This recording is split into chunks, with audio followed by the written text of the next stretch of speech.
কাউকে আমি আঘাত করতে চাইছি না। আমি আমার চিন্তাটা শুধু ওনাদের সামনে তুলে ধরতে চাইছি, যে বলেছিলাম যে আমাদেরকে যে কোনো মূল্যে হোক ডেমোক্রেটিক প্রসেসটা চালু রাখতে হবে, আমাদের জবাবদিহিতাটা চালু রাখতে হবে যে কোনো মূল্যে। সেটি জাতীয় পর্যায়ে হোক, সেটি লোকাল পর্যায়ে হোক, অর্থাৎ ইউনিয়ন পরিষদ নির্বাচন, পৌরসভার নির্বাচন, লোকাল পর্যায়ে হোক, সেটা কোনো ট্রেড বডির ইলেকশন হোক। আমার ব্যক্তি যেটা বিশ্বাস, আমরা যে কোনো মূল্যে যদি এই যে জবাবদিহিতাটা, গণতান্ত্রিক প্রসেসটা যদি আমরা কন্টিনিউ করতে পারি, তাহলে নিশ্চয়ই আমরা অবস্থার পরিবর্তন ঘটাতে সক্ষম হব।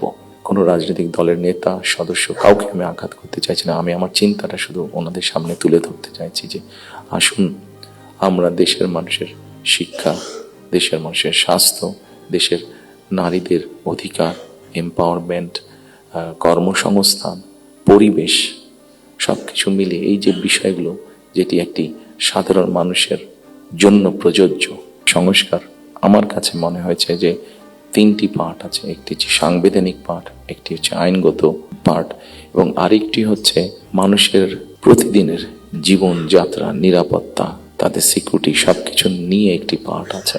আমরা সাংবিধানিক বিষয়, তাদের প্রতিদিনকার যে চাওয়া পাওয়াগুলা, প্রয়োজনগুলো, সেটা নিয়ে বোধহয় আমরা আলাপ আলোচনা একটু কম করেছি। আমার কাছে মনে হয় সেই বিষয়গুলি নিয়ে বোধহয় আলোচনা করা উচিত।